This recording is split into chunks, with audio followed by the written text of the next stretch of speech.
bonsoir à toutes et à tous, j'espère que vous allez bien. Aujourd'hui on se retrouve pour la deuxième partie de ma série de vidéos des 100 films que j'ai vus cette année, donc c'est-à-dire de septembre 2023 à normalement fin juin 2024.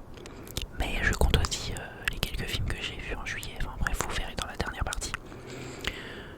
Donc là on est à la deuxième partie, c'est pas vraiment 100 films exactement. Parce qu'il y en a j'ai vu 2 fois. Donc quand c'est comme ça je les compte pas 2 fois dans la vidéo, mais bref. Donc là on est reparti pour environ 25 films. Je vais essayer d'aller un peu plus vite que sur la première partie. J'espère que ça vous plaira. Je sais pas trop si c'est top, mais dès la rentrée en septembre je ferai des vidéos chaque mois sur les films que j'ai vus. Bref, on commence.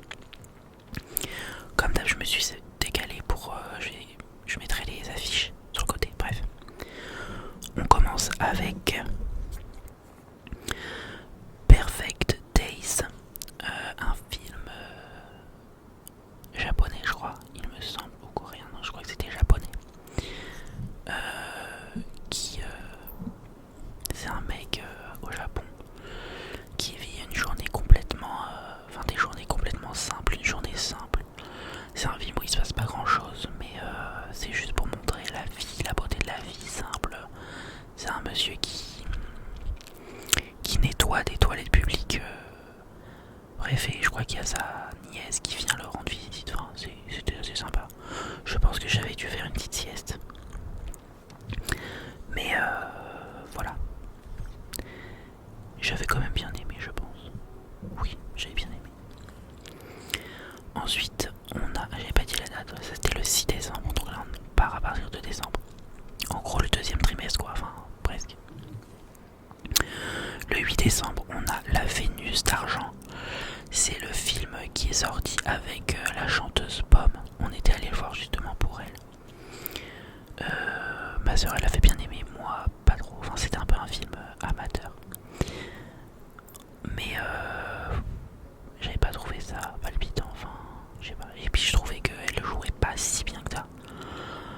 Mais c'est une femme qui veut se lancer dans le monde de la finance et bref, un peu sans plus. Voilà. Ensuite, on a Migration, le film d'animation où on suit une petite famille de canards qui souhaitent partir en migration pour la première fois et ils se retrouvent à traverser des grandes villes. Enfin bref, ça c'était assez marrant. Généralement j'aime bien les films d'animation, mais quand même pas tous, mais celui-là, j'avais trouvé ça sympa et assez marrant, franchement, j'avais bien aimé. Ensuite, le 15 décembre 2023, on a Soudain Seul avec Gilles Lelouch et la femme, je sais plus comment elle s'appelle, désolé. C'est un couple qui fait une espèce de croisière en amoureux sur un voilier. Ils accostent sur une île. Je fais toute mémoire, hein, donc ça fait longtemps quand même. Ils accostent sur une île et en fait leur bateau disparaît. Enfin, on sait pas où est-ce qu'il est passé. Du coup, ils doivent survivre sur cette île. Donc au début, ils font une espèce de campement. Après, ils essayent d'aller chercher de l'aide. Enfin bref, j'avais bien aimé. Franchement, c'était assez. Généralement, j'aime bien tout, mais voilà. Ensuite, le 22 décembre, on a Voyage au pôle Sud. Alors ça, c'est un film. En fait, je me suis trompé. Je voulais pas aller le voir à la base. En fait, je croyais que c'était un autre film parce que en décembre, il y avait un film. Je crois que ça s'appelait Kina et Yuk. Enfin, je sais pas quoi. C'était un espèce de documentaire un peu pour enfants où c'était des renards. Et la voix off, c'était Virginie Efira. Et comme je suis fan, je voulais aller le voir et j'étais persuadé que c'était ça. Mais pas du tout. En fait, là, c'était un gars qui fait un voyage au pôle Sud. En mode documentaire, c'était bien, mais comme c'était pas ce que je voulais voir, ça m'a un peu ennuyé. Et donc, je suis parti avant la fin. Ça, c'est la seule fois que j'ai fait ça de ma vie. Mais à la base, c'était pas ça que je voulais voir. Donc, voilà, j'ai des petites anecdotes assez marrantes, des fois.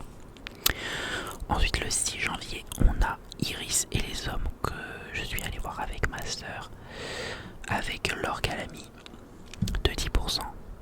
Je l'adore, franchement j'adore, elle me fait super rire. Et donc c'est une femme qui découvre, enfin elle est dentiste, je crois qu'elle est dentiste, et elle découvre les joies d'avoir des amants. Genre elle se fait chier dans son couple et du coup elle va tromper son mari plein de fois, mais en fait elle découvre juste plein de mecs et tout ça, c'est assez marrant. C'est une comédie. Hein. Voilà. Ensuite on a le 9 janvier Night Swim, un film d'horreur qui se passe autour d'une piscine. C'est une famille qui déménage et qui arrive dans une maison où il y a un passé avec la piscine et bref c'est un peu hanté. Voilà, je vais pas trop rentrer dans les détails. Je voudrais pas que vous fassiez des cauchemars, mais voilà, en gros c'est ça. Ensuite, le 10 janvier, on a un silence. Avec. Je me souviens plus du nom. Vous les verrez sur l'affiche. Je crois que c'est Daniel Auteuil et la femme encore, je ne sais plus. Ça, c'est un film un peu lourd qui parle de. Comment on appelle ça? Je ne sais plus comment on appelle ça et en plus, je ne sais pas si c'est autorisé à dire sur YouTube. Mais bref, c'est une famille avec un père, une mère et un fils adopté. Et en fait le fils, non le père il est avocat. Et on apprend petit à petit au cours du film que en fait il y a des années de ça il s'était fait arrêter. Enfin bref il y a une affaire juridique alors qu'il est avocat. Bref et en gros il était accusé de choses de pas très bien avec des enfants. Bref. Voilà. Et ça s'appelle un silence parce qu'il voulait que sa femme il voulait plus en parler. Enfin bref. J'explique très mal, mais vous avez compris, je pense. Ensuite, le 12 janvier, on a Vermine, le film d'horreur, à moitié d'horreur, je dirais. Ça vraiment, ça a été un énorme coup de cœur. J'ai adoré Vermine, je pense que vous en avez entendu parler. C'est un film d'horreur, mais pas vraiment traditionnel. Il y a un avion. Attendez, je vais faire une petite coupure. L'avion est passé, donc je disais Vermine, c'était un film d'horreur mais un peu particulier, c'est un film autour des araignées. Ça se passe dans une banlieue, une cité quoi. Et en fait il y a un jeune qui a plein d'insectes, enfin il est passionné d'araignées tout ça chez lui, du coup il en a une, il en achète une, bref une spéciale, sauf qu'en fait elle s'échappe de la boîte. Et elle se reproduit dans tout l'immeuble, enfin bref. Et du coup les araignées sont de plus en plus grosses et genre elles tuent les humains. Et donc les araignées étaient super bien faites en effets spéciaux, j'ai adoré. Et en plus j'avais bien aimé parce que c'était dans une cité mais c'était pas... ça faisait pas cliché, enfin c'était bien. Donc ça franchement j'avais adoré. Voilà, il a gagné un truc je crois au César aussi. Bref, le 16 janvier, on a Bonnard, Pierre et Marthe. Alors ça, j'ai appris après avoir vu le film qu'en fait c'était un biopic sur Pierre Bonnard qui était un peintre français. Et donc je ne savais pas que c'était un biopic, mais c'est raconte l'histoire du coup de ce peintre, de sa femme et en même temps de sa maîtresse. Mais en même temps, genre ils ont fait un peu un couple à trois quoi, avec elle. Donc on voit, c'est assez, ça parle de l'art, tout ça, c'est assez, avec Cécile de France. Et les autres je sais plus c'était qui. Mais bref, c'était pas mal, un peu long quand même. Mais marrant, non pas du tout marrant, mais voilà. Le 27 janvier 2024, j'ai vu Captive. Ça c'est un film, la bande-annonce me donnait super envie. Avec plein de femmes, quasiment que des femmes. Je crois qu'il y avait Josiane Balasco.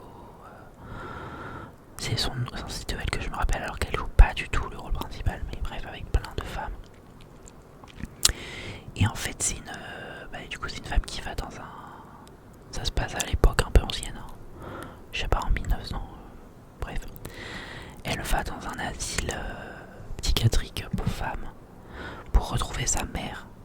Du coup, elle se fait un peu passer pour une malade pour être dans la clinique. Et elle veut retrouver sa mère qui a été mise là-dedans pour la faire sortir, bref. Oui, c'était bien. Mais sans plus. En fait, quand j'ai pas un grand souvenir, c'est que ça m'a pas vraiment marqué. Donc voilà. Ensuite, le 2 février, j'ai vu Argyle, ou Argyle, en anglais. Ça c'était excellent. En fait, j'ai adoré, mais je me suis endormi. C'était un vendredi, donc fin de semaine, je devais être bien fatigué des cours. Mais j'étais un peu déçu de m'être endormi parce que j'avais bien aimé. Mais en même temps, c'était un peu complexe et tout, du coup, je me suis endormi quoi. Et à la fin, j'ai pas trop compris. Enfin, je suis arrivé à la fin où il y a toute l'explication. Mais bref, je sais plus comment elle s'appelle l'actrice. Mais c'est un film tiré de livre, je crois. Où en fait c'est une écrivaine qui écrit des... C'est un petit peu une mise en abîme puisque dans le film c'est une écrivaine qui écrit les livres qui existent déjà dans la vraie vie, je crois, bref. Et en gros elle écrit une saga de livres d'enquête, enfin avec un peu comme Hercule Poirot, enfin bref, avec un détective. Et en gros, en même temps qu'elle écrit, on voit le film, enfin on voit les images en mode comme si c'était réel. Faut que j'arrête de bouger ça. Bref, c'est un peu complexe à expliquer, mais en fait, au final, je vous spoil, hein, bon ça fait longtemps. Attention spoiler. Au final, même si je me suis endormi, j'arrive à la fin et en fait, on se rend compte que l'écrivaine, c'est elle qui est impliquée dans la vraie vie, dans ses livres. Enfin, bref, j'ai rien compris, mais enfin, en fait, le héros de son livre, en fait, c'est elle-même. Donc bon, c'est un peu... Bref, j'espère que vous avez compris. Ensuite, le 4 février 2024, on a Pauvre créature, que j'ai vu avec ma soeur. Alors ça, c'est le film, on a tous vu la bande-annonce qui était hyper chelou. Mais j'avais bien aimé, c'est le réalisateur qui fait des films toujours chelous. D'ailleurs, son dernier film, je l'ai pas vu et je suis trop deg, mais bref. Je crois que c'est Yorgos Lanthimos, je crois qu'il s'appelle. Bref, apparemment lui fait des films toujours un peu par jour.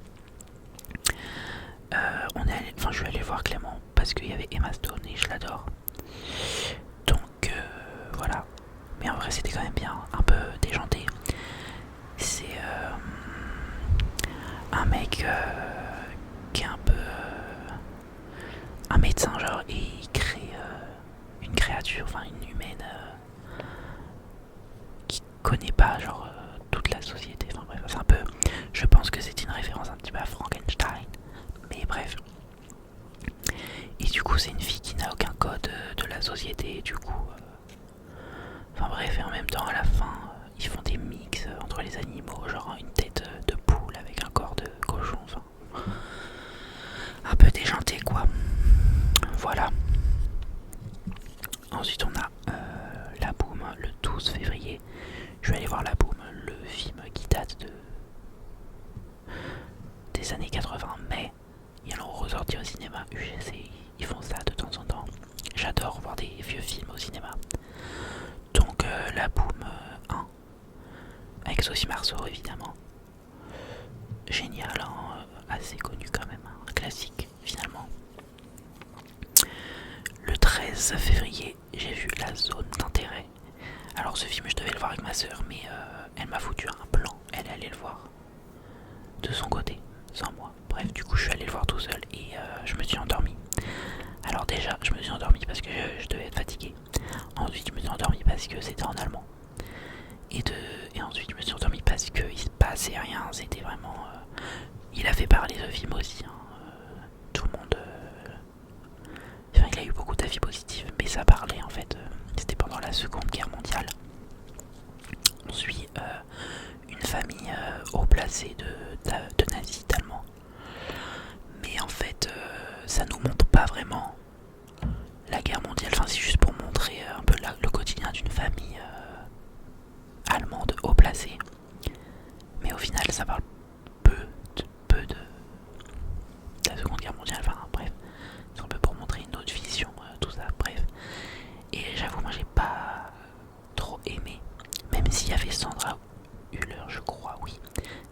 anatomie d'une chute, qui jouait la femme du mari. Bah il se passait rien dans ce film, du coup je me suis endormi, bref. Ça franchement j'ai pas trop kiffé. Ensuite on a le 16 février, Vivant. Je ne sais plus ce que c'est, Vivant. Du coup je suis allé vérifier sur mon téléphone ce que c'était, Vivant. Et ben en fait j'avais bien aimé, je m'en souviens. Purée. C'est un film sur les journalistes, où on suit une équipe de journalistes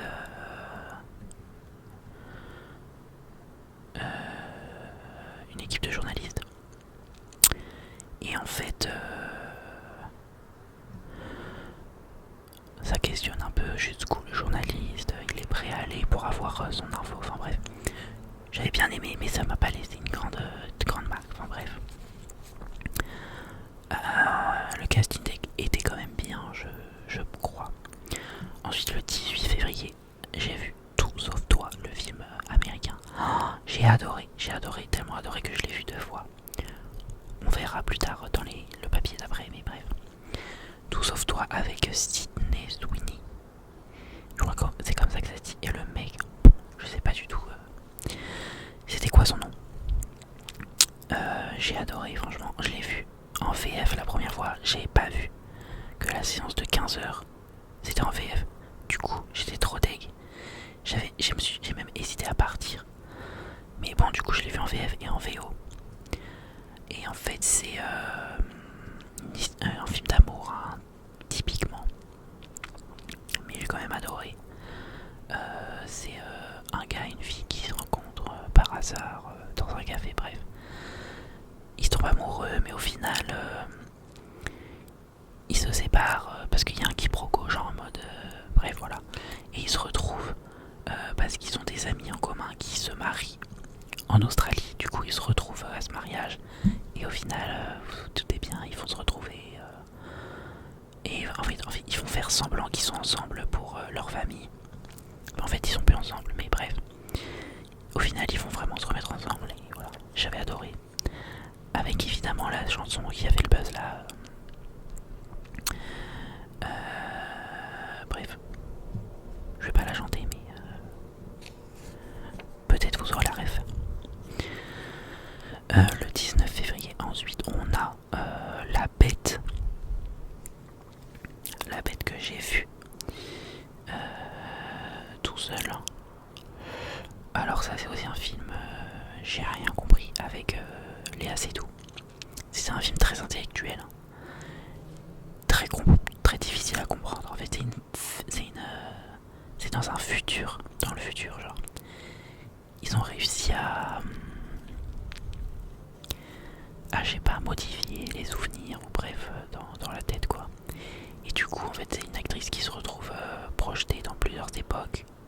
Du coup on suit en fait plusieurs histoires. Et en fait à chaque époque on revoit le même mec. Mais ils se connaissent pas, mais en même temps dans plusieurs histoires ils se rapprochent. Enfin, c'était très chelou. Ça franchement j'avais pas trop aimé, je vous avoue. Je m'étais pas endormi pourtant, mais voilà, c'était bizarre. Le 20 février, Tout sauf toi, voilà, une deuxième fois. En VO. Excellent, franchement excellent, je le reverrai même bien encore. C'est les films comme ça qui te mettent de bonne humeur, voilà. Ensuite le 21 février, j'ai vu Le Successeur. Alors là j'ai des choses à dire, pas sur le film, mais sur la séance que j'ai passée. Le Successeur c'est un film où c'est un créateur de mode, bref, il doit aller au Canada pour les funérailles de son père, bref, vider sa maison et tout. Et en fait, on apprend à la fin, attention spoil, que genre, dans la maison de son père, il tombe dans le sous-sol par hasard, genre sur une fille qui était séquestrée depuis des années. Et en fait, à la fin, on apprend que cette fille, c'est la fille du meilleur ami du père, qui genre, elle était disparue. Et en fait, c'était lui qui l'avait dans son sous-sol, genre. Du coup, c'est un peu horrible, bref. Et en fait, le film était bien, mais je suis tombé sur une séance avec bazar. Mais quand je vous dis le bazar, c'est vraiment le bazar. C'était des jeunes qui étaient sur derrière sur le côté de la salle. Ils faisaient que de parler, peut-être que sur leur téléphone. Du coup, les autres gens de la séance ils pétaient un câble. Genre ils disaient ouais, taisez-vous, genre criant. T'en as plein, ils ont gueulé et tout.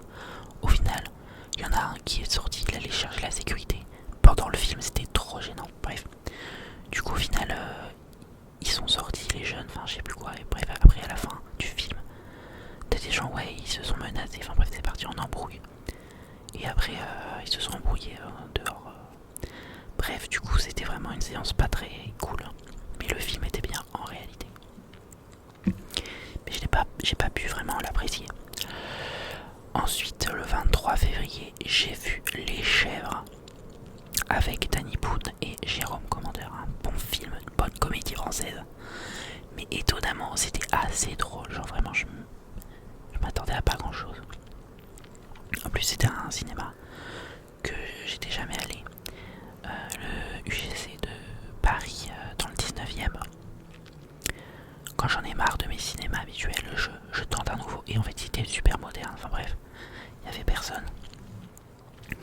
Et c'est un film comique, je crois que c'est tiré d'une histoire vraie, ou bref. C'est deux avocats qui font... ça se passe en l'an 1800, je sais pas quoi. Et ils font un procès parce qu'ils croient que... Enfin, il y a un avocat qui doit défendre une chèvre, puisque elle est accusée d'avoir tué un gars, mais en fait c'est genre un coup monté, enfin bref. Très marrant. Jérôme Commentaire, j'adore, il me fait trop rire. Bref, ensuite on a Sleep. Sleep, c'était un film d'horreur, encore coréen, si je dis pas de bêtises, que j'ai avec ma soeur.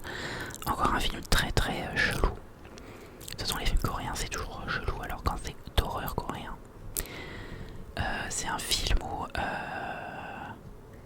c'est un couple qui a un enfant, mais en fait, je sais plus si c'est la femme ou le mec, mais il y en a un. Genre, non, je crois que c'est le mec.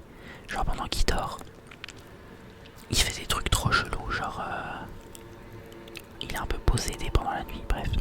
Et du coup, à un moment, il va bouffer le chien. Et du coup, la femme, elle a trop peur que il s'en prenne à l'enfant. Mais au final, elle a tellement peur du mec qu'au final, c'est la femme qui devient folle. Et genre, elle fait un espèce de rite pour le... En fait, c'est elle qui devient complètement folle, parano, à cause du mec qui était quand même un peu bizarre aussi, bref. Passons. Ensuite, on a le 25 février, j'ai vu Bob Marley, je sais pas le titre entier, le biopic sur Bob Marley. Alors là, je ne sais pas si c'est une populaire opinion ou pas, mais j'ai vraiment pas du tout aimé. Enfin, j'ai pas détesté, mais un biopic que je n'ai vraiment. Généralement, j'aime bien les biopics, mais là, je sais pas. Je connaissais pas forcément la vie de Bob Marley, mais j'ai pas trouvé que c'était très bien fait. Pourtant, ça a été fait, je crois, avec la famille de Bob Marley, mais je sais pas. Je sais pas pourquoi, j'ai pas accroché. Genre, voilà. Je pourrais pas dire, mais j'ai pas trouvé ça très bien fait. Et bref. Ensuite, là, on a le 26 février, Anatomie d'une chute que j'ai vu une deuxième fois. Donc je vais pas vous remettre l'affiche. Si vous avez vu la première vidéo, vous aurez mon avis. Je l'ai revu le 26 février alors que je l'avais vu début septembre. Pour dire qu'il est resté 6 mois, plus de 6 mois au cinéma. Donc je m'étais dit comme ça fait 6 mois, allez hop, je vais le revoir. Voilà.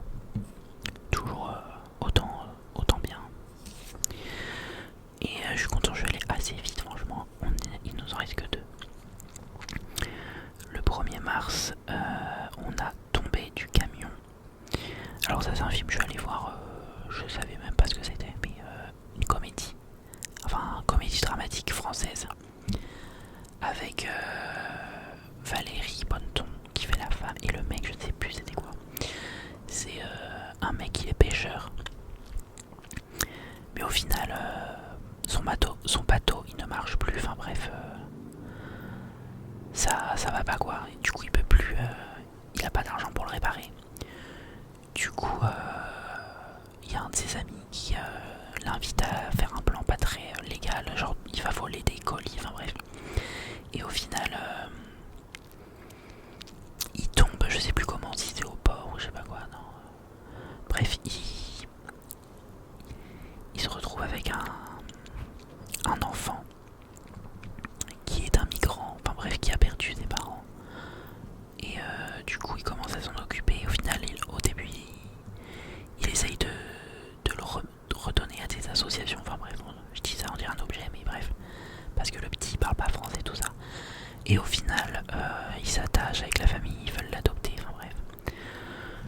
assez touchant quand même, je m'en souviens.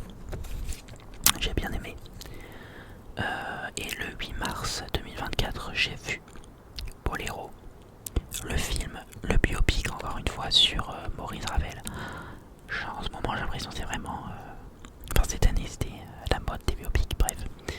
Maurice Ravel, évidemment le compositeur classique qui a composé le Boléro de Ravel, enfin le Boléro, qui a pris son nom. Moi étant fan de musique classique, et faisant de la musique, j'étais obligé d'y aller. J'ai bien aimé. Maintenant, j'ai trouvé... Enfin, franchement j'ai bien aimé parce que c'est un film où justement c'est la vie de Maurice Ravel, tout ça, comment il a écrit le Boléro de Ravel. Mais ce que j'ai trouvé bizarre c'est que dans le film il dit... Enfin, le personnage du coup, Maurice Ravel il dit ouais... en fait au début il a composé le Boléro de Ravel. Mais après il a composé d'autres trucs. Et il dit ouais je veux pas être trop connu que pour ça et pour mes autres œuvres aussi. Mais au final le film s'appelle Boléro et tourne vraiment autour du Boléro de Ravel. Enfin bref. Du coup il dénonce un petit peu ce qui est fait dans le film. Bref. Je sais pas si vous avez compris. Voilà. On arrive à la fin de cette deuxième partie. Donc là on a fait une cinquantaine de films avec la première et la deuxième partie. J'espère que ça vous aura plu. Voilà. J'espère que j'aurai réussi à mettre les images. Maintenant je fais le montage sur mon ordinateur et plus sur mon téléphone. C'est un petit peu plus pratique. Donc ça sera un petit peu mieux à mon avis. Je vais essayer de tourner. En fait je vais tourner à la suite la partie 3. Vous l'aurez dans plusieurs jours. Mais au moins je l'ai... Bref. On s'en fout. J'espère que ça vous aura plu. Comme je sais que vous aimez bien mon chuchotement, moi vous avez beaucoup de blabla. On se dit à très bientôt. Et dans tous les cas je vais essayer de poster les 4 parties. Enfin toute cette série. Faudra que ça soit terminé avant fin septembre. Donc voilà, cette vidéo à mon avis vous l'aurez avant mi-août. Comme ça je mets la troisième partie fin août et la quatrième mi-septembre. C'est pour ça que je vais filmer les deux à la suite. Bref, on s'en fout, je parle trop. Je vous souhaite une très bonne nuit à toutes et à tous, de très beaux rêves et on se dit à la prochaine. Prenez soin de vous. Au revoir et bonne nuit tout le monde. Ciao ciao.